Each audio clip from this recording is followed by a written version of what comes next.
One of the things you mentioned was how this has to be brought to ground level. And this is where I'd like to turn to Moses as a director of a National Agricultural Research Institute. Zambia has been at the forefront of efforts to test and pilot minimum tillage, which was just one of the examples that Mark mentioned about technologies available to respond to the need for productivity growth. And yet, even in Zambia, we found that adoption by smallholder farmers of minimum tillage is patchy to date. I'm just using that as an example. And my question to Moses is somewhat broader than that specific technology, but at country level, from his perspective as a director of an Agricultural Research Institute, what is it going to take to actually scale up the adoption of technologies, the kinds that Mark mentioned and the kinds that FARA are going to make available through the innovation platforms? What kinds of investments, what kinds of policies, what kind of partnerships between government, private sector, and civil society are going to have a significant turnaround in the levels of adoption of improved technology that we've seen to date? Moses, please. Thank you very much. I think in reflecting on what you have said about the minimum tillage for Zambia, which is in essence conservation agriculture, reflecting on that, we have to take note of the fact that the country has a couple of agroecological regions, with high rainfall and low rainfall areas.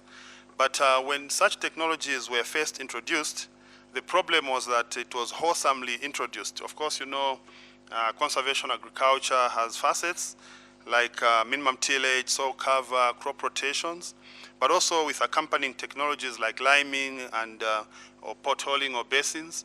Of course, such technologies like liming is not appropriate in places where soils are not acidic.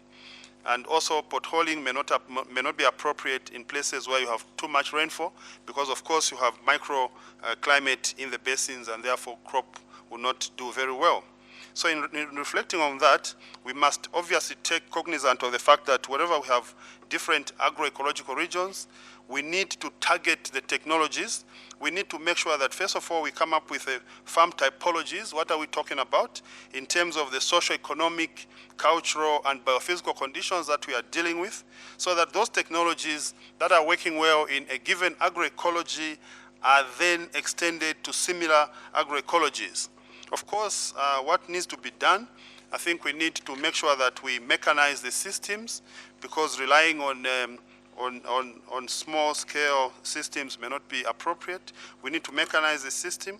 We need to make sure that we bring in equipment that can allow for direct seeding, equipment that can allow for spraying and fertilization. Of course, we also need to encourage irrigation, and also these days we need to make use of ICTs, where farmers can be informed by text messages about the weather prevailing in their agroecologies, as well as the appropriate technologies in their systems.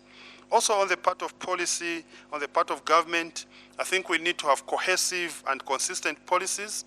Sometimes you find that these NGOs or civil society, sometimes they go out there and they promote technologies which may not necessarily be appropriate. So government needs to make sure that these policies are cohesive. Extension messages should be consistent. In terms of marketing, of course, I think we need to make sure that as farmers produce, the marketing aspects also are such that they are consistent. An example for Zambia, last year we had a bumper harvest of maize. We have the Food Reserve Agency that made an announcement it was going to buy 500,000 metric tons for strategic reserves, but they ended up buying 1 million metric tons of maize. So that tends to crowd out the private sector. So I think that we need to have consistent policies so that private sector is aware of what is prevailing. Thanks, Chair.